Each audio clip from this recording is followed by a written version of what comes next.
Okay, calm down. You also wrote a great piece at Electronic Intifada, Reject Biden and Build a Better World. Can you talk about the case that you make in the piece for people who haven't read it? And then I'm going to ask you to react to a video. Yeah, I mean, basically that, Biden should not be elected no matter the alternative. It would be the biggest mistake we could ever make. 4 years of pain with Trump is better than allowing a genocidal war criminal to be reelected because of the signal that it will send to the political elite and to the ruling class. It frustrates me to no end to hear Americans say, oh, but, we have to, no matter what, we have to hold our nose and elect Biden. Like, enough of this, enough.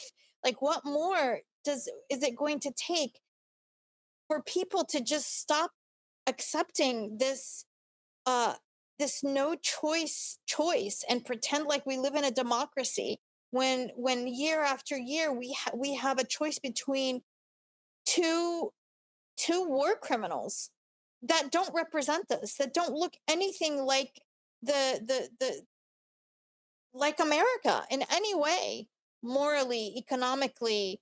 This is the ruling elite uh who don't give two craps about the population in this country, except to just assuage folks just enough to get their votes. Just taking our tax dollars and playing these horrific imperial games on the world stage that are destroying the planet, that are destroying life, with the singular purpose of increasing their own personal power and their personal wealth.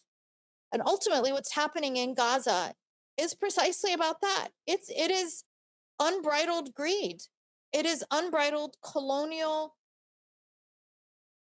insatiability for land and resources. They want Gaza, and they want Gaza's offshore gas. That's the bottom line. And, Jared Kushner, another monster in his own right, said it openly. He said that's valuable oceanfront real estate. Like, who the fuck are you, Jared Kushner? Like, why does he even have a voice in this? Just a New York white boy who thinks he should have some kind of a say. Anyway, So it looks like he's made of wax also. Neither here nor there, but he's not from the same species you and I belong to, right. For sure. Yeah. Is there a third party person that you are supporting or excited about? Cornell is running, and Jill Stein are on the ballot. Those are two people I'd be quite happy with, and I'd be happy to vote for. So given what you just said, I want to give you a chance to respond to a video featuring someone who I'm sure you're going to be very upset to disagree with, because I know she's a real moral person for you.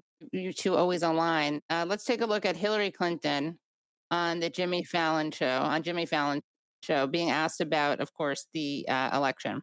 It's Biden versus Trump. Yes, we know that. It is. It is. What do you say to voters who are upset that those are the two choices? Get over yourself. Those are the two choices. Yeah, love that. Right? And good.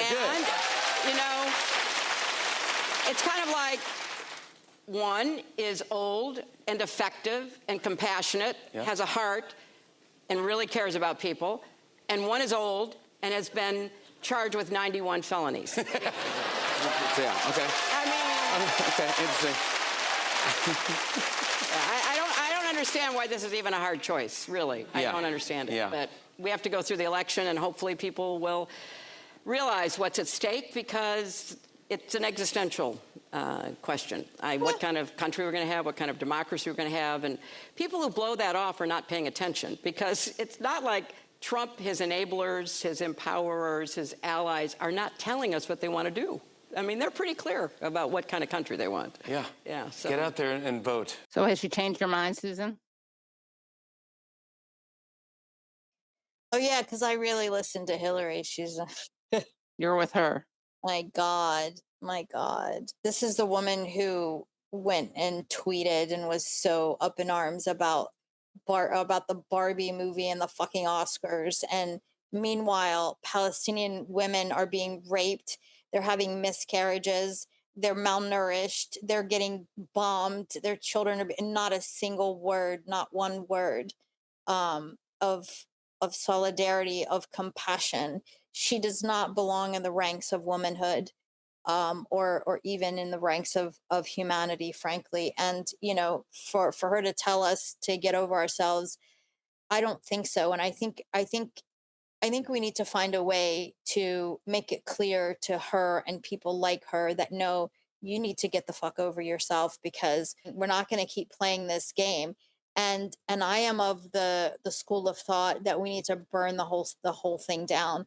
Like this is not okay. These two no choice choices that we get constantly, and then pretend like we live in a democracy, that everything isn't run by a tiny elite group of people who basically own the media, they own the courts, they own uh everything, and they run our lives, and we get to pretend like we're voting and that this matters. And it's funny, the one single thing in all of this that seems to be a wild card, at least for that has the ruling elite sort of up at night, is TikTok. Yes. Right. Israel has It's a like, TikTok problem. right? They've been able to sink their claws into Meta and into Twitter, and they've got those basically under control. They've got them spewing what they need to spew and banning Palestinians and shadow banning Palestinian content. And then, of course, they own the newspapers. The newspapers are, being led by the New York Times, which is basically an Israel mouthpiece. If look at their coverage, from the New York Times to the BBC to on and CNN. on. CNN for sure, MSNBC, all of them, and Hollywood and the publishing industry, even like they are gatekeepers of public thought and public information, and we never thought that this could happen with the internet. I'm old enough to know what the world was like before we had internet, and there was a chokehold on information because there were definite gatekeepers. You watched the news or you read the newspapers. That's how you got your news, and they owned it all. They controlled it, and they told you what was going on in the world. um but with the internet, we were like, wow, it's open. But no, they've managed to control and regulate what people get to see. And now TikTok comes along, and it's not as manageable, and they're not complying with uh, you know these information wars.